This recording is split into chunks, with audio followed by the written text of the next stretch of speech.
Hello, my name is Gabe Zollner. You know, there must be a number of people out there that know the truth about Obama's past. There absolutely has to be. I mean, he wasn't manufactured on Mars. He was born somewhere. I believe he was born in a hospital in Kenya. And if he was born 50 years ago, there's a good chance that the doctor that brought him in this world is still in this world.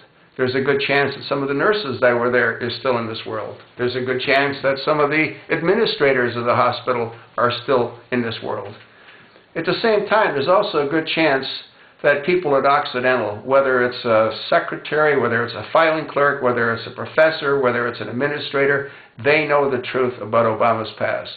They know that he applied using an Indonesia passport. They know that he received admittance based on affirmative action. They know the truth. As a matter of fact, we have a justice on the Supreme Court that also knows the truth. Elena Kagan should be brought up under a trial and put on a stand and asked a few simple questions. Why did you bury his past? What did you know about his past that needed to be buried? And the same thing should be asked under oath of Pelosi. Pelosi vetted him. How could you vet someone that we know nothing about? Anyway, I don't want to digress. The point that I'm trying to make is if someone out there, and there are people out there that know the truth, including a doctor that worked on the side of his head, if you ever notice, he's got this huge scar on the side of his head. Somebody put those stitches in his head. A nurse was there. A doctor was there. The truth has to come out. The problem is, who do you tell? You can't tell the Attorney General's office.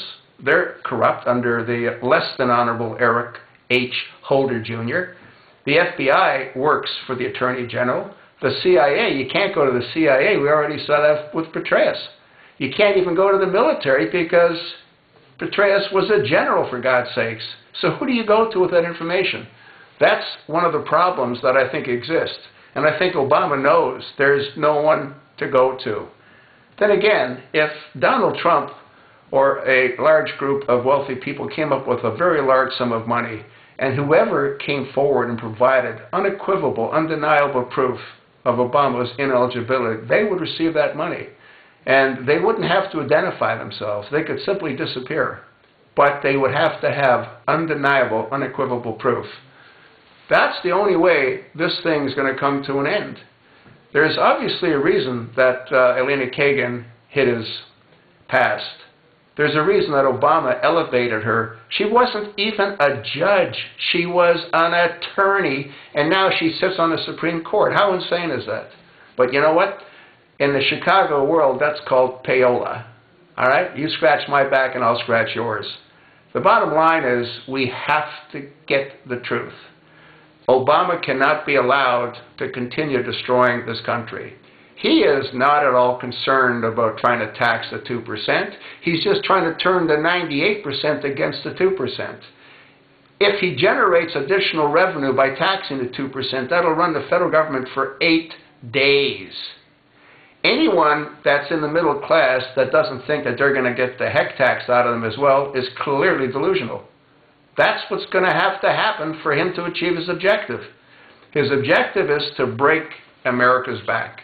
He wants to drag America down to the level that Kenya was at when England controlled Kenya. That's what his objective is. And he wants to bring Sharia law. That's why he's allowing those other countries, like Syria, that he supplied weapons to, and he's still supplying weapons to, like Libya, that he launched our military airstrike to defeat Gaddafi's military. So who could take it over? The Brotherhood. Who's got Egypt? The Brotherhood. Who's got Syria? Soon, the Brotherhood. Who's got Libya? The Brotherhood. Who's going to have Jordan soon? The Brotherhood. Who's going to have America? The Brotherhood. It has to stop.